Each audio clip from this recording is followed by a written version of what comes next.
కర్నూలులో టెన్షన్ వాతావరణం నెలకొంది. కర్నూలు నుంచి అమరావతి వరకు వీల్ చైర్ యాత్ర చేపట్టేందుకు సిద్ధమైన సుగాలి ప్రీతి తల్లి సుగాలి పార్వతిని పోలీసులు అడ్డుకున్నారు. యాత్రకు అనుమతి లేదంటూ పోలీసులు నిలువరించడంతో సుగాలి ప్రీతి కుటుంబ సభ్యులు పోలీసుల తీరుపై ఆగ్రహాన్ని వ్యక్తం చేశారు. తమ బిడ్డకు న్యాయం చేయాలని ప్రీతి తల్లిదండ్రులు డిమాండ్ చేస్తున్నారు.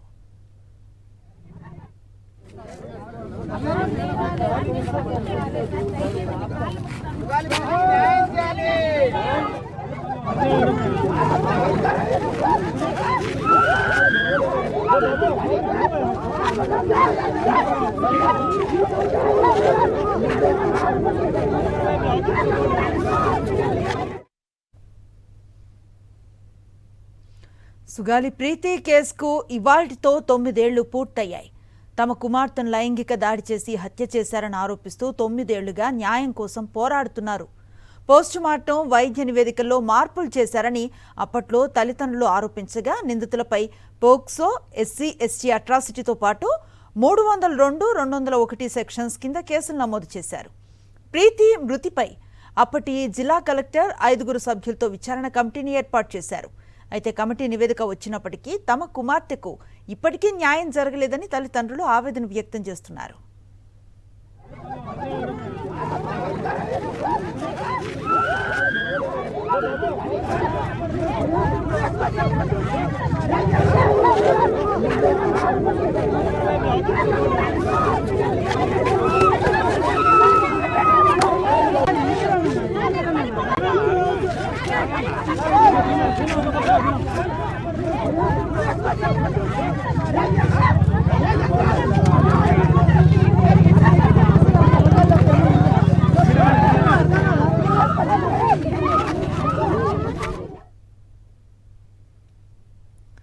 సుగాలి ప్రీతి వర్ధంతి సందర్భంగా కర్నూలులో శ్మశాన వాటిక పక్కన సభను ఏర్పాటు చేశారు. ఈ సభకు పలువురు సామాజికవేత్తలు హాజరయ్యారు. తమ బిడ్డకు న్యాయం జరిగే వరకు పోరాటం కొనసాగిస్తామని, ప్రభుత్వం తమకు న్యాయం చేయాలని తల్లిదండ్రులు డిమాండ్ చేశారు. ఈ నేపథ్యంలో పోలీసులు అక్కడికి వచ్చి సుగాలి ప్రీతి తల్లి సుగాలి పార్వతి వీల్ చైర్ యాత్రను అడ్డుకున్నారు.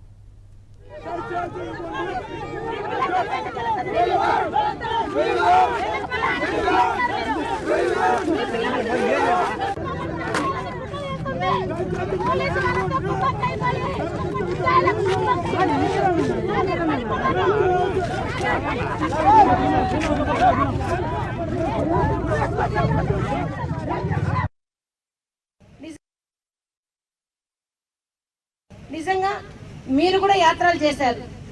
మరి లోకేష్ బాబు గారు రాజ్యాంగం చూపించి 90 ఆర్టికల్ ప్రకారం నేను యువకుల పాదయాత్ర చేస్తున్నా అన్నారు. మరి అప్పుడున్న ప్రభుత్వం మీకు భయపడలేదు, మీకు పర్మిషన్ ఇచ్చింది. మీరు చాలా రోజులు, చాలా నెలలు మీరు మరి యువకులం పాదయాత్ర చేశారు. అదేవిధంగా మరి వారాహి యాత్ర చేసిన పవన్ కళ్యాణ్ గారు కూడా అదే ఆర్టికల్ 19 ప్రకారమే పట్టుకొని మరి వెళ్ళారు. మరి వాళ్లకు పర్మిషన్ ఇచ్చారు, పర్మిషన్ తో పాటు ప్రొటెక్షన్ కూడా ఇచ్చారు. మరి అలాంటప్పుడు మీ స్వార్థ రాజకీయాల కోసం చేసిన పాదయాత్రలకు మీకు పర్మిషన్ దొరికినప్పుడు న్యాయం కోసం సుగాలి ప్రీతి తల్లి అయిన నేను ఒక దివ్యాంగురాలు, మరి నన్నెందుకు మీరు అడ్డగిస్తున్నారు? అది కూడా ఇన్ని వందల మంది పోలీసులతో. నన్ను అడ్డగించేది కాకుండా నాకు శ్రేయోభిలాషులుగా, నాకు వెల్ విషెస్గా, నాకు సాయం చేసేందుకు వచ్చిన వాళ్ళ మీద కూడా ఎందుకు ఇంత కక్ష సాధింపు అని అడుగుతాను. నిజంగా ఈ కూటమి ప్రభుత్వానికి నా వీల్ చైర్ చూస్తే భయమేస్తుందా, లేకపోతే సుగాలి ప్రీతి ముద్దాయిలని మీరు చట్టానికి చూపించాలంటే భయపడుతున్నారో అర్థం కావడం లేదు. నిజంగా 9 సంవత్సరాలుగా ఎంతో మంది ప్రజలు ఎదురు చూస్తున్నారు. ఇన్ని లక్షల మంది ప్రజలు సుగాలి ప్రీతి కేసుకి న్యాయం జరిగితే ఆ తల్లి ఇంకా బయటికి రాదు కదా, ఆ వీల్ చైర్ ఇంకా బయటికి రాదు కదా అని ఎదురు చూస్తున్నారు. అది చేసి ఉంటే నిజంగా మీరు గ్రేట్ ప్రభుత్వం అవుతుందా? నిజంగా పవన్ కళ్యాణ్ గారు 2019 నుంచి 2024 వరకు నాకు సపోర్ట్ చేసినంతగా ఇంకా ఏ పార్టీకి చేయలేదు. ఆయన అంత సపోర్ట్ చేసిన పవన్ కళ్యాణ్ గారు గద్దె ఎక్కిన తర్వాత, లక్షలాది మంది ఓట్లు తీసుకున్న తర్వాత మిమ్మల్ని ప్రజలు ఆశీర్వదించి డిప్యూటీ సీఎం హోదాలో కూర్చోబెడితే మీరు ఫస్ట్ కేసు సుగాలి ప్రీతి కేసు అయిన తర్వాత మేమందరం చాలా నమ్మాం, చాలా కోట్ల మంది నమ్మాం. నిజంగా సుగాలి ప్రీతి కేసుకి న్యాయం జరిగిపోతుంది, ఇంకా రేపో మాపో దోషులకు శిక్ష పడుతుంది అని. కానీ మీ నోట నుండి వచ్చిన మాట ఏంటంటే దోషులు మన కళ్ళ ముందర ఉన్న రుజువులు లేకుంటే వాళ్ళని మనం ఏమీ చేయలేని నిస్సహాయ స్థితిలో ఉంటారని చెప్పిన మాట చాలా బాధాకరం. మరిన్ని అప్డేట్స్ కోసం ఛానల్ ను సబ్స్క్రైబ్ చేయండి. నోటిఫికేషన్స్ కోసం బెల్ ఐకాన్ పై క్లిక్ చేయండి.